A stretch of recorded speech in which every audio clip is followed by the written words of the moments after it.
Hello everyone, my name is Frank. In this video we're going to verify the operation of my assignment 3 project for my embedded systems course.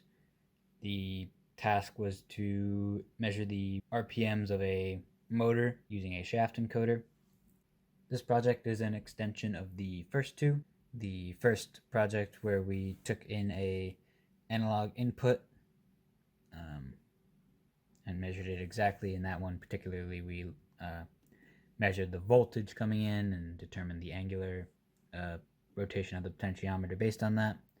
And then in the next one, we compared digital analog conversion methods, and of which pulse width modulation came on top. So all of this over here is the same as what we had before. We added back the LCD because we're going to use that to see the RPMs.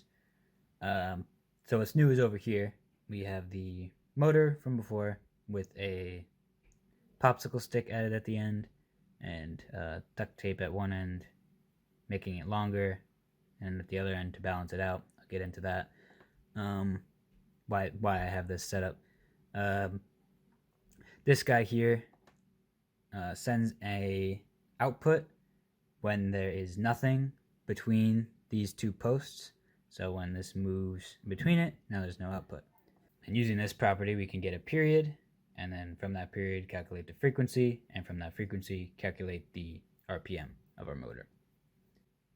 The reason for this extension here is so that it only triggers this guy on one end but not the other. See, it doesn't reach this guy, but it does with this guy. The reason for that is the onboard timer seems to be only able to get around 30 milliseconds period minimum. So by only having it on one end rather than two, like taking from both ends and then dividing, we could basically double our range of values. So as a sanity check, make sure this is working. I have my watch here, and I'm just gonna go through the encoder every second.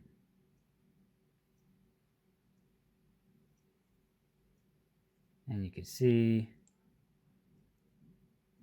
getting about, that one messed up, about 60 RPM or a frequency of 1 hertz, which is exactly what we want. All right, let's see it go to work. Plug in our battery here and turn up the potential. Sometimes you have to get it started. And now we have, it's kind of hard to see. You can see our RPMs and the frequency. As we increase, you see it go up. 1300 RPM, 1700, and it maxes out just about here. 25, yeah, see, we're getting a flat 26. Oh, actually, today it's doing a little better. 3000. And I think we're maxing out here. You can see we get, I believe that's, the LCD is updating so fast because of the motor. It looks like about 31,000 RPM, and then past that, now it's reading 16,000. So obviously we're missing some of our things, but if we go back down, 2700 RPM. I'm inclined to believe it because we could see it linearly going down as it stops. Yeah, that's about it. Thank you for watching.